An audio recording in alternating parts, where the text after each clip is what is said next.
மிதுனராசி நண்பர்களுக்கு எண்ணங்கள் தான் எப்போவுமே நம்மளை பாசிட்டிவாக நெகட்டிவாக வச்சுக்கிறது. நமக்கு டைம் சரியில்லையா ரெஸ்ட் எடுத்துக்கிறது, நம்ம டைம் நல்லா இருக்கா அதுக்கப்புறம் ஸ்போர்ட்டிவாக இறங்குறது. இந்த மாதிரி 2 முடிவுகளை மனதில் வைத்துக்கொண்டு அதுக்கப்புறம் செயல்படுத்துறது நல்ல பலன்களை கொடுக்கக்கூடியதாக இருக்கும். நல்ல நண்பர்கள் உதவிகள் செய்வாங்க, விடாமுயற்சி வெற்றியை பெறக்கூடியதாக இருந்துருக்கும்.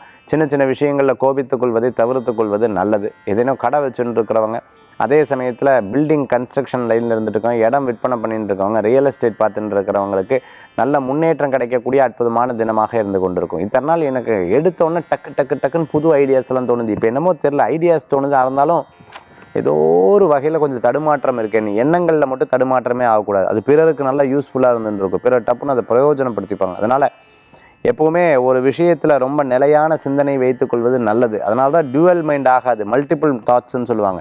ஒரே விஷயத்தில் 10 காரியத்தை முடிக்கிறது அப்படிங்கிறது இஸ் எ வெரி டேலண்டட் பர்சன்வாங்க.